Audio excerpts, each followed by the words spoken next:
all of your years of work in working with individuals and couples, what do you think might be one or two of the biggest misunderstandings or misperceptions or things that women don't understand about men that would really help them overall in their relationships with men?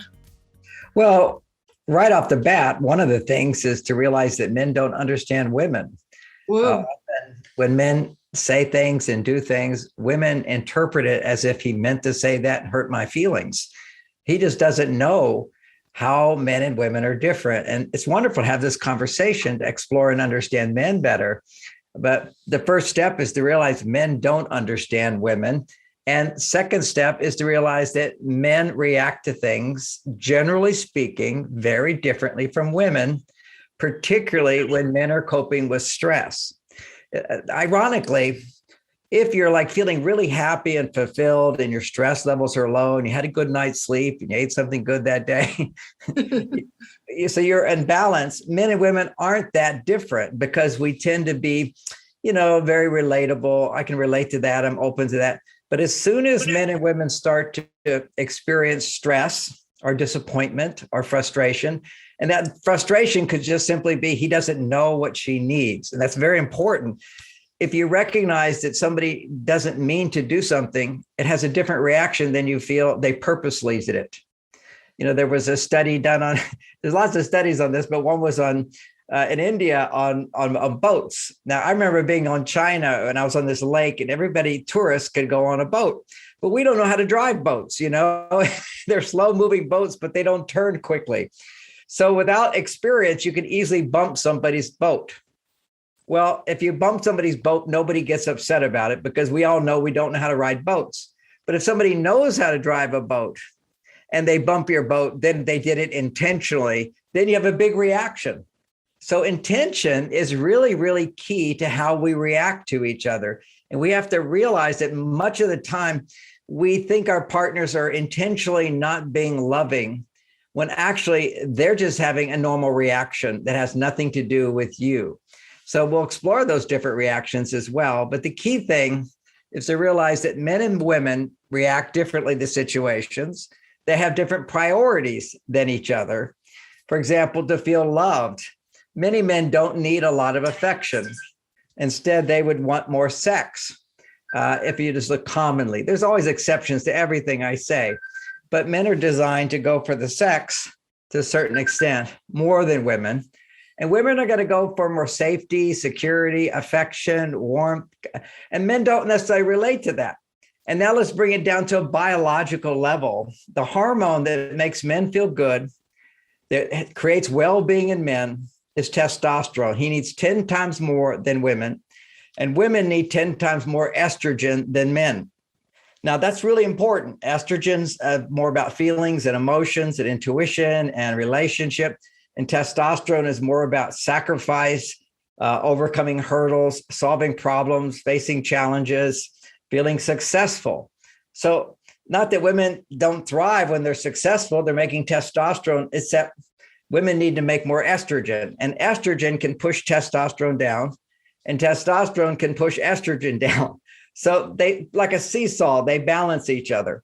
And that's why I mentioned when we're kind of in balance within ourselves of the masculine qualities and our feminine qualities, then men and women are pretty much able to relate to each other. But when life throws us a curveball and we're feeling stressed, disappointed, unhappy about something, women have a primary need to produce more estrogen.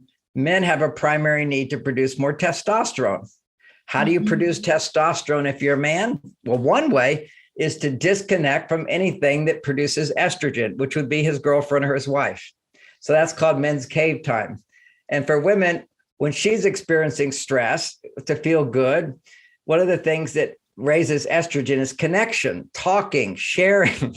And he's pulling away from talking and sharing to feel better, and she's wanting to talk more to feel better. So without an understanding, we end up stepping on each other's toes all the time. And then we conclude it must have been intentional, and we get upset rather than be understanding of nobody's meaning to upset each other. And our behaviors don't mean we don't love each other. It's just sometimes we have to behave the way we need to behave for ourselves to feel good so that we can give more affection and warmth. So bottom line, I was about to say, where women will want more affection. Why? Because biologically, if she needs more estrogen, by affection will increase a hormone called oxytocin, which will then allow estrogen to go up. And for men, oxytocin doesn't increase testosterone. So we don't have a drive towards oxytocin. We can learn to do it as a way of connecting with a woman. And if we realize that by connecting with her through affection, we're actually helping her and making her feel good, then we're being successful. And then being affectionate can raise testosterone. But a man has to understand, he just doesn't understand how important affection is. And women will often say, well, he was very affectionate in the beginning. Mm-hmm. And I laugh and I say, that's because he can only touch your shoulder and your hands and your head. Right. He's got his gradually get to the other stuff. And then he thinks, why touch the hands and the head and the shoulders? What's the big deal with hugs? But he can learn. Right. Well, this is so fascinating, John. This is so fascinating. I love that you started with this, that men don't really understand women, because here we're trying to understand men. But if we understand that men don't understand women, that's a real gateway, isn't it? It's a huge gateway because it realizes something very important. You can't just expect a man to do all the things that you fantasize about, but you can gradually train him to give you the kinds of things that you would like. Now, some men come with training to a certain extent because they saw their fathers do it. But when they didn't see their fathers do it, then they may do the right things for a little while because it's biological that and logical for a man. When he's first meeting a woman, he's going to ask more questions, because he wants to get to know you. But then once he gets to know you, then why do I need to ask questions anymore? What's the point? In the beginning, he'll do lots of little things. He'll do compliments, for example. And, oh, you look so beautiful. Oh, I can't wait to see you again. And then he stops. But why does he stop? Because he's already told you that he likes you. So why do I have to do it again? And the third thing is, why do I even have to tell you when my actions should reveal to you? There's that old 60s song, which is all in his kiss, but it's actually in his actions. What a man does says a lot more than what his feelings are for you. If he's calling you up, if he's planning dates, if he's attentive to you, he's interested, okay? He likes you, but he may not want to say, I like you. And then ultimately comes that big question of some women will have, well, I really love him, but he doesn't say he loves me. Why doesn't he say he loves me or he's in love with me? And men have a big stop sign quite often because we've been in relationships before and we felt love and we might have communicated love. And then when the relationship ended, the woman said, but you love me, as if saying I love you means I want to marry you. It doesn't, okay? And he knows that. He may feel love, but he doesn't want to say it because quite often when you say it, his experience is many women will feel, but you promised. He didn't promise anything. And we'll take it to a whole nother level of, when it comes to sex. Quite often a woman, now modern women, a lot of them don't have this, but still this pervades, it's still out there, is that if a man has sex with you, then that must mean he's being monogamous with you. And it doesn't mean that at all. And it doesn't mean he wants a relationship with you. Because when we talk about understanding men look, it's like a part of our brain that regulates sex is very unconscious. It's the one part of our body that's most vulnerable that we can't control. It just happens. And so it turns on and turns off. And so therefore it's regulated by the unconscious mind. And when the unconscious mind gets signals from a woman that she would be open to having sex with us, or she's interested in having sex with us, the unconscious brain suddenly creates sexual attraction with no filters, no requirements. It's just simply an available woman who's interested in us. And depending upon what day of the week it is, which is how horny we might be, because we have certain needs to experience sexuality that we feel very strongly.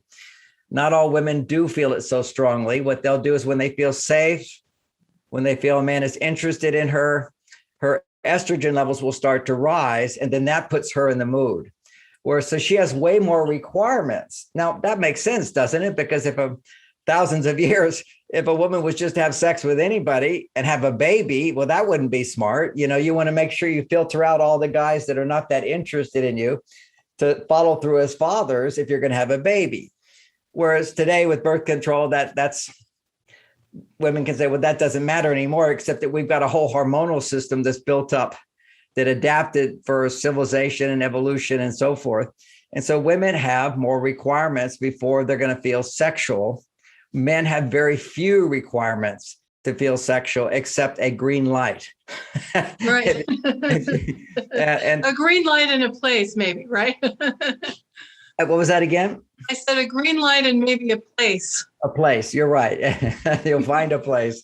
And it's not that we're all that superficial, but the urges are that superficial. They're animal. Okay. We're animals in a sense, and not just men, but women are animals too. That most of our brain is monkey brain. And then we have this human brain on top of it. But the sex drive is activated from the most animal part of our brain, the most unconscious, instinctive part of our brain. Now, certainly we can choose where we have sex and who we have sex with. And, for me as an adult who's grown up and so forth, a mature adult, I would have many more requirements.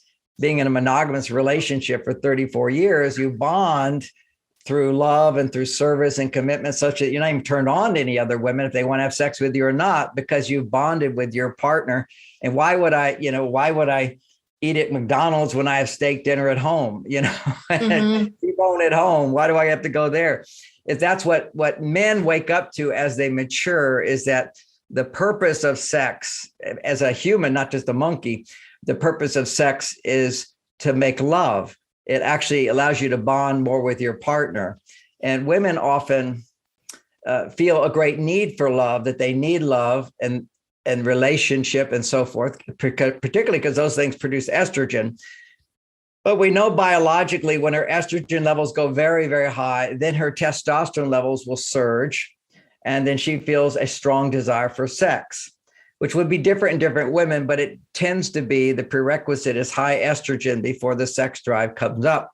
And for men, there's no prerequisite, opportunity, testosterone goes up. So all of that to say that just because a man wants to have sex with you doesn't mean he's at all interested in having a relationship with you. And it's not like he's even pretending to want a relationship with you. He's just not thinking in the future. He's going like right now, let's be in the moment and let's love each other. Let's have sex together. And he might even feel while he's so aroused that he wants to marry you. And this is, I was just listening to a song about the fun things we did in Las Vegas. And I even proposed to a woman, the guy was saying, because he was drunk.